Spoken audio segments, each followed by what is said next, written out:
Assalamualaikum warahmatullahi wabarakatuh. Salam sejahtera, salam satu Malaysia. Salam daripada Borneo. Ya, alhamdulillah hari ini kita bersiaran langsung dari 3M Auto Workshop yang terletak di belakang Maybank Alam Mesra. Jadi hari ini merupakan satu penggambaran tentang part 2 kereta Kia apa nih ya? Naza Surya ya. Keretanya sana. Plate number jangan nampak. Ini part 2. Part 2. Jangan nampak plate number. Ada nampak plate number? Jangan nampak plate number. Nanti orang beli nomor rekor. Oke, jadi sekarang ini apa-apa pekerjaan yang baik ya, insyaallah kita sama-sama pekerjaan yang baik kita mulakan dengan bismillahirrahmanirrahim. Semoga pekerjaan yang baik itu dimuliakan dan diberkati oleh Allah Subhanahu wa taala. Jadi apa yang kita mau bahas hari ini mungkin ada yang tidak tahu di part 1 ya, apa yang terjadi dengan Naza nih, Naza Surya nih ataupun Picanto ya, dan apa yang terjadi sebenarnya di part 1 kita akan tengok. Kita tengok di part 1, ini part 2 ya, kita mau bahas. Di part 1 mungkin ada yang tertinggal ataupun malas mau tengok part 1 ataupun macam mana mau cakap apa, tidak berapa pahamkah cerita awalnya ini kereta macam mana. Jadi kita tengok di part 1 ke kameramen. Oke. Alamat iklan pula dia. Biarlah ada iklan supaya dibayar juga aku. Oke. Ini kalau kita tengok nih, tengok dia punya kotoran. Saya pun macam mana mau cakap Pak, bukanlah faktor dia kotor di jalan ini, tapi salah tahu dia bukanya untuk apa sebenarnya. Saya terbakar nih lah, ini yang terbakar nih. Inilah dia punya kelas nih. Nah, kita tengok apakah kesan terbakarnya. Sudah dia makan, terbakar lagi tipis lagi. Habis dari plastiknya dia makan nih. Nah, jadi kita tidak tahu lah ini dia boh. Kerjanya minyak yang tolak tuh plastik loh. Nah, yang terbakar nih lah. Oke, yang kita mau bahas tuh yang direct drum. Oke, jadi itu saja ya. Naza Surya tidak boleh jalan. Masalah dia R dengan D masuk tidak jalan. Dan kita telah bahas di part 1. Dan apakah masalah itu yang kita nampak. Sejak kita kasih stop dulu.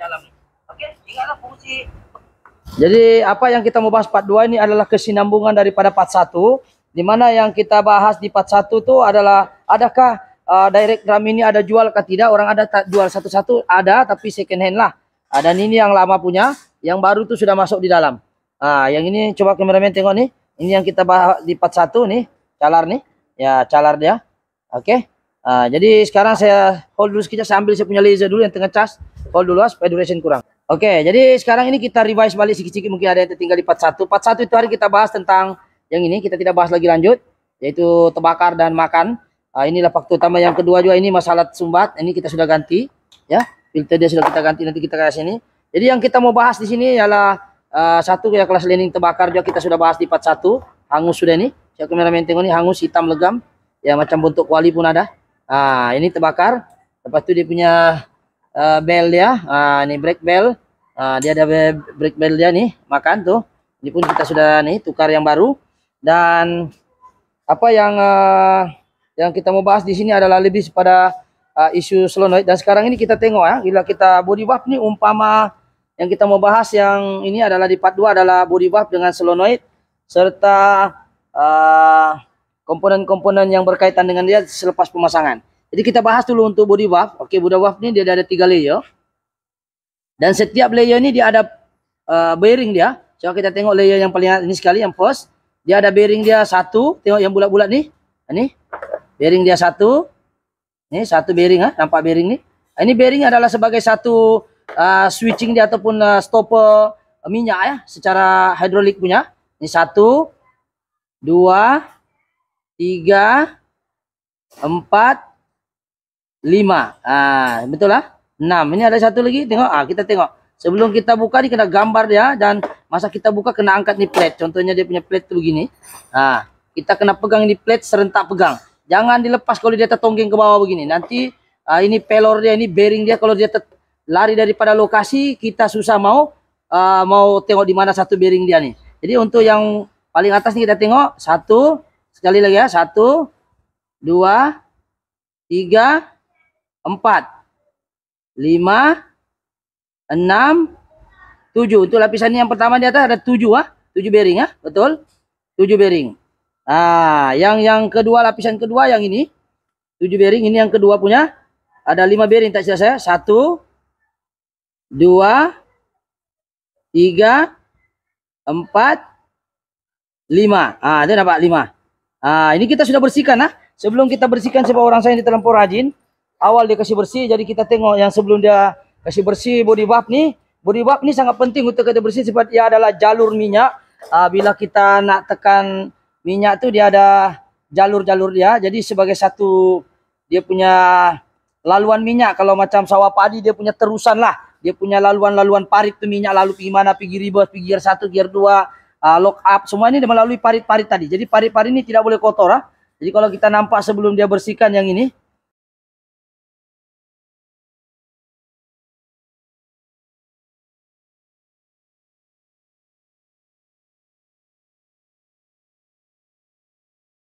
Mungkin kameramen boleh ke sini.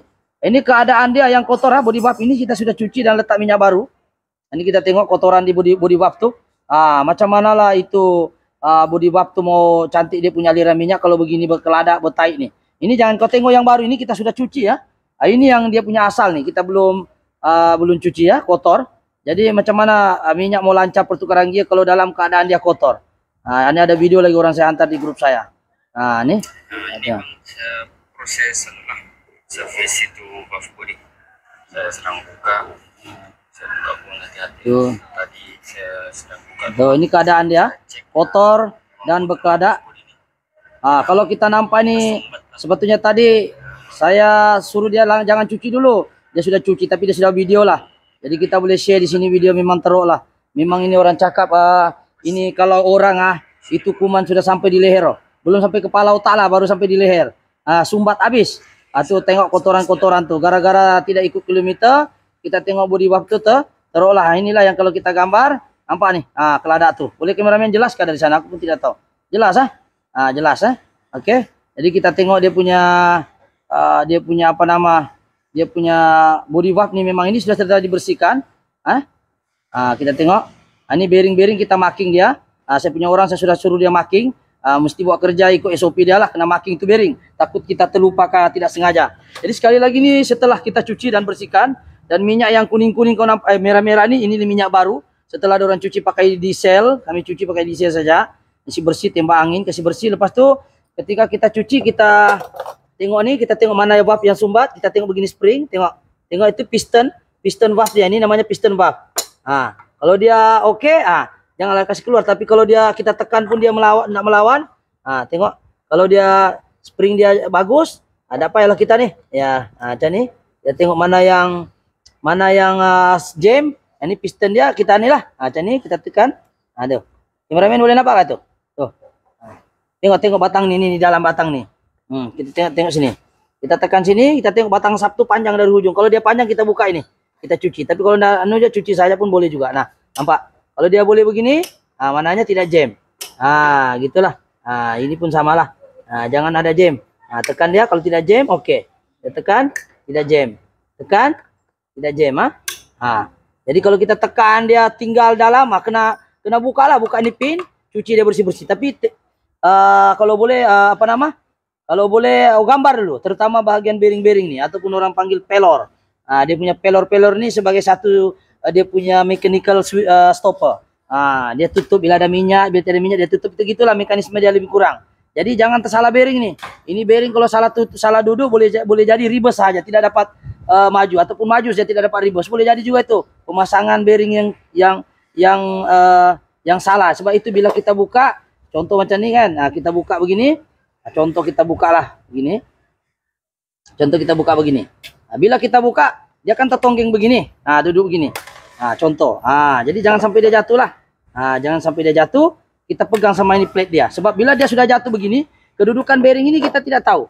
Macam ini kita tidak tahu kedudukan bearingnya. Sebab itu bila kita buka ini body buff ini sangat berisiko untuk kita lupa. Jadi sebelum kita angkat tuh kita pastikan kita gambar dulu.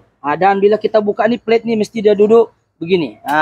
Kan dia duduk macam ni. Contoh lah, contoh. Contoh begini. Kita buka. Contoh begini. Jadi kalau kita angkat dengan plate dia sekali. Ini angkat di plate dia satu kali, lalu kita tonggeng lah. Saya rasa semua yang di luar itu oke lah kan. Nah, ini bukan kita mengajar lah, saya pun baru belajar juga. Jadi mohon maaf jika ada kesilapan lah. Ini contoh lah. Jadi sekarang ini barulah kita buka, barulah bearing itu tertinggal. Begitulah seterusnya. Untuk di kawasan yang layer yang plate yang body valve yang lapisan ketiga tidak ada bearing. Kalau kita nampak dia tiada bearing lah. Kalau kita nampak tidak ada bearing. Ya, kalau kita nampak tiada bearing, ini pun sudah dicuci oleh piston.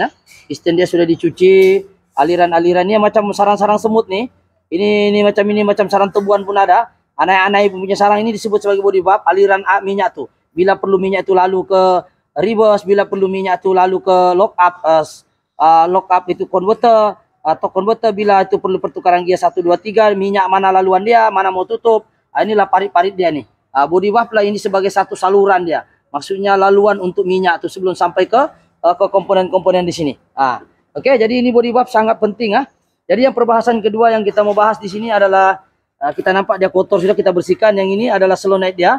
Ada 4 biji, 1, 2, 3, 4. Setakat ini solenoid ini kita cek daripada manual dari luar macam oke. Tidak tahu lah kalau dia hidup nanti, insyaallah tiada masalah, harap lah. Takut nanti time sejuk dia oke, bila panas tidak oke pula. Jadi setakat ini kita share saja ini tentang body valve dan juga solenoid, serta ini filter. Kalau kita nampak, aduh sekejap, ini filter. Kalau kita nampak ada filter nih, jangan lupa pasang balik lah. Ini filter dia, ini spring dia ada dalam. Jadi kita kena pasang, kena bersihkan lah. Ini dia datang ini memang kotor. Kita sudah bersih, tiup-tiup angin, cuci-cuci pakai diesel lah. Ini pastikan dia jangan kotor lah. Ini kita jangan kotor sebab dia filter. Dia ada spring kan, gitu. Jadi kita kena pasang lah. Jadi saya rasa itu sajalah untuk body valve. Pertama solenoid, body valve, bearing jangan salah tukar, piston ini pastikan tiada yang jam. Dia punya solenoid yang ketiga jangan sampai tidak berfungsi. Kita uji dia satu-satu, tapi kita sudah uji juga lah. Oke, yang seterusnya kita masih sekarang pemasangan drive yang luka nih direct drum. Nih yang luka nih kita sudah pasang dalam nih. Ini dia. Ini yang second lah, yang second tidak rusak macam inilah. Kalau kita ini sudah masuk. So ini insyaallah dalam proses 50% siap lah kita pasang. Insyaallah bukan kita cakap mudah-mudahan kereta ini macam kereta baru, harap dia jalan lah. Itu saja, kita bukan pandai, tapi kita coba ikut SOP saja, mana yang kotor, yang mana yang rusak kita ganti. Ya, syukur alhamdulillah dapat juga kita direct drum nih. Kita dapat kirim daripada KL, kita dapat kirim dan ada juga baru sampai juga dan kita sudah pasang. Jadi itu saja sedikit perkongsian untuk kereta nih. Untuk lain-lain saya rasa di 41 kita sudah bahas differential, oil pump pun oke, intermediate gear pun oke, dengan lock parking pun ada nih oke juga, tiada juga luka. Cameraman boleh ke sini sedikit ya. Oil pump pun kadang-kadang kita buka oil pump ada makan di sapnya sini ada sumbat. Kadang-kadang oil pumpnya ada calar dalam sini makan. Tapi untuk kereta ini oil pumpnya macam oke juga lah. Mudah-mudahan ini kereta dapat berjalan dengan normal lah. Ya bukan kita cakap kita pandai lah, kita coba yang terbaik saja. Jadi yang lain-lain itu inhibitor switch, sensor dan juga ini kita tengok, kita akan bersihkan dahulu. Harap-harap insyaallah gearbox ini dapat dilaksanakan dengan baik.